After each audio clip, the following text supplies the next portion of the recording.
திருட வந்த 4 பேரை கையும் களவுமாக பிடித்த வீட்டு உரிமையாளர் அவர்களின் உடலில் பேக்கிங் டேப்பில் சுற்றி புதுவிதமான தண்டனை கொடுத்துள்ளார். அதன் பின்னணியை டி10 நியூஸில் பார்க்கலாம்.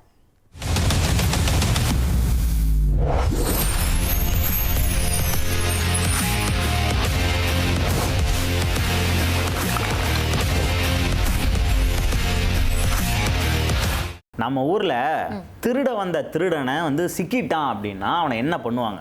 அவ்வளவுதான், அப்படியே வெள்ளுன்னு வெளுத்தெடுத்து அப்படியே முடிச்சு விட்டுருவாங்க. அதுக்கு அப்புறம் தான் போனா போட்டும் அப்படின்னு சொல்லிட்டு வேணா போலீஸ்ல ஒப்படைப்பாங்க. திருடனோட அடையாளமே தெரியாத அளவுக்கு மாத்திருவாங்க இல்லையா? ஆனா இந்தோனேஷியாவில் அப்படி இல்லை, கொஞ்சம் ஈவு இறக்கம் உள்ளவங்க போல.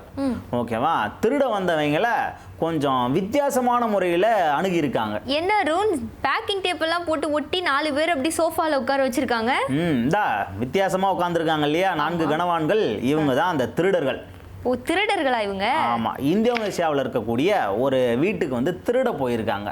அந்த வீட்டில் ஆள் இல்லைன்னு நினச்சிக்கிட்டு நைட் நேரத்தில் திருட்டுக்கு போயிருக்காங்க. போன இடத்துல என்ன ஆயிடுச்சு அப்படின்னா, அந்த வீட்டில் ஆல்ரெடி 6-7 பேர் இருந்திருக்காங்க. சரி, போனவங்க இந்த கும்பலை பார்த்துட்டு மிரண்டு போயிட்டாங்க. கை கிடைக்கிறதெல்லாம் எடுத்துட்டு எஸ்கேப் ஆகலாம்னு தான் ஃபர்ஸ்ட் நினைச்சிருக்காங்க. ஆனா அவங்களால முடியல. திருட போன இடத்துல வசமா ஹவுஸ் ஓனர் கிட்ட மாட்டிக்கிட்டாங்க. அந்த ஹவுஸ் ஓனரும் இவங்களை பிடிச்சி கட்டி வச்சுட்டு போலீஸுக்கு ஃபோன் பண்ணியிருக்காங்க. சார், இந்த மாதிரி ஒரு 4 திருடர்கள் எங்கள் வீட்டுக்கு திருட வந்தாங்க, நாங்கள் பிடிச்சி வச்சிருக்கோம், உடனே வந்தீங்கன்னா கூப்பிட்டு போயிடலாம் அப்படின்னு சொல்லிட்டு ஃபோன் பண்ணி சொல்லிட்டாங்க. அது ஒன்று போலீஸ் வர்றதுக்கு கொஞ்சம் டைம் ஆகியிருக்கு. அதுக்குள்ளே இவங்களுக்கு ஏதாவது நம்ம ஸ்பெஷல் ட்ரீட்மெண்ட் ஒன்று கொடுத்தாகணும் அப்படின்னு சொல்லிட்டு அந்த ஹவுஸ் ஓனர் யோசிச்சிருக்காரு. அதுக்கு என்ன பண்ணியிருக்காருன்னா, வீட்டில் ஒரு பேக்கிங் டேப் இருந்திருக்கு.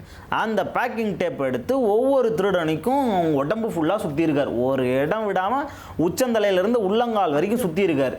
ஓகேவா? சுற்றி முடிச்சுட்டு என்ன பண்ணியிருக்காருன்னா, ஒவ்வொருத்தருக்கும் ஒரு கெட்டப் போட்டு விட்டுறலாம் செல்லோ டேப்லயே அப்படின்னு யோசிச்சு, ஒருத்தருக்கு பன்றி மாதிரி கெட்டப்பு, ஒருத்தருக்கு முயல் மாதிரி கெட்டப்பு, ஒருத்தருக்கு மாடு மாதிரி கெட்டப்னு இப்படி 4 பேருக்கும் 4 கெட்டப் போட்டு விட்டார். போட்டுட்டு அதை வீடியோவாகவும் எடுத்துட்டார். எடுத்த வீடியோ தான் இப்ப இணையத்துல ரொம்ப ரொம்ப ட்ரெண்ட் ஆகிட்டு இருக்கு. அருண், இந்த மாதிரி அவங்க மேல அந்த டேப் எல்லாம் ஒட்டி வச்சதுனால அவங்களோட கையை அசைக்க முடியாது, மூச்சு கூட விட முடியாதுல்ல அருண்? ஒண்ணுமே பண்ண முடியாது. அதனாலதான் இப்படி 4 பேரும் அந்த சோஃபாவில் உருண்டுகிட்டு இருக்காங்க, திணறிக்கிட்டு இருக்காங்க. இப்படி ஒரு ஸ்பெஷல் ட்ரீட்மெண்ட்டை கொடுத்ததுக்கு அப்புறம் போலீஸ் என்ன பண்ணிருக்காங்கன்னா, அதுக்கப்புறம் வந்திருக்காங்க. 4 பேரையும் பார்சல் பண்ணி வச்சிருக்காங்க இல்லையா? சார், இந்தாங்க 4 திருடர்கள் பார்சல் எடுத்துட்டு போங்க அப்படின்னு சொல்லிட்டு சொன்ன உடனே போலீஸே ஷாக் ஆகியிருக்காங்க.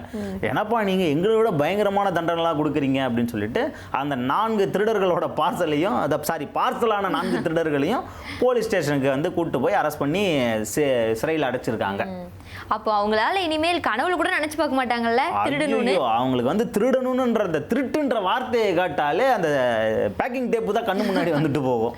அதனால யோசிச்சு கூட பார்க்க மாட்டாங்க. இது ஒரு வித்தியாசமான தண்டனை அப்படின்னு சொல்லிட்டு நெட்டிசன்கள் எல்லாருமே அவங்கள பாராட்டிக்கிட்டு இருக்காங்க அந்த ஹவுஸ் ஓனரை. அதனால மக்களே, உங்க வீட்டுக்கு இதே மாதிரி யாராவது திருட வந்துட்டாங்கன்னா கத்தியோ கடப்பாரியோ தேடாதீங்க. அதுக்கு பதிலாக வீட்டில் இருக்கிற இந்த மாதிரி ஒரு டேப் போதும் அப்படின்னு இந்தோனேஷியாவில் இருக்கிற அந்த ஹவுஸ் ஓனர் எல்லாருக்குமே ஒரு எக்ஸாம்பிளாக சொல்லியிருக்காரு.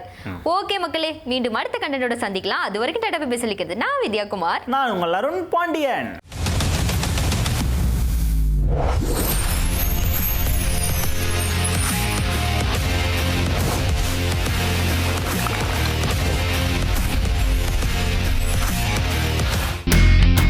இனி செல்லும் இடமெல்லாம் செய்தி.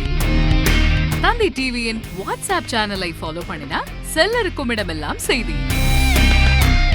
இதோ QR கோட், இப்பவே ஸ்கேன் பண்ணுங்க, ஃபாலோ பண்ணுங்க.